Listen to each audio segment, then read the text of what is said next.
About 7 minutes before we get started with trading here at the New York Stock Exchange, let's get to today's mad dash. Gap is going to be a bit of a loser this morning after earnings.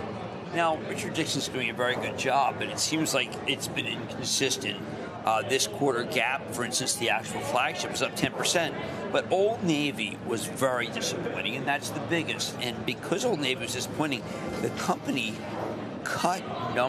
they just slashed the outlook in a way that people were kind of shocked.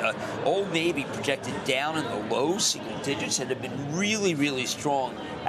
This Athleta business is just not good, down double digit down. So what is the issue? Do we know?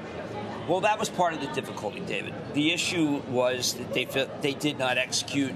Now, we have some headline which says that they blamed it on the environment and costs. No, it did not. I just have to tell you this week. I don't have to correct things. He very specifically did not blame it on the environment. He blamed it on himself and on execution. Okay, so they did not say it was a broader macro issue or consumer issue. They said it was an execution issue. Just, one of the things I don't like is when I hear that someone blamed the environment and they didn't blame themselves. Right. So it's like Julius Caesar. I mean, the fault was in himself. It wasn't the stars. Got it. So it was a jarring call because Richard is really fabulous at fashion. I do have him on tonight.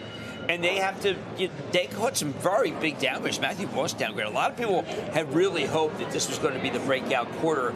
He didn't blame tariffs either. I mean, they're going to get a tariff refund, but it just didn't get it done. And it was a brutal call, brutally honest call. I recommend if someone did not have a good quarter, this is the way to do it. But the guide down was done by the CFO, and it was disconcerting. Because if you take a longer-term chart, you'll see the inconsistency in Gap has been very unnerving. Very unnerving. All right.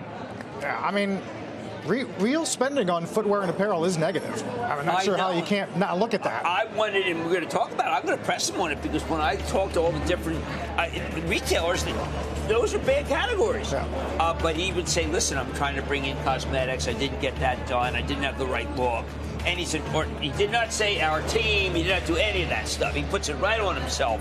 And I like that. But, of course, I like better numbers. We'll keep an eye. And shares of Gap looking down as much as 14 or 15%. That's very rough. Got an opening bell a little less than 5 minutes from now. Don't go anywhere.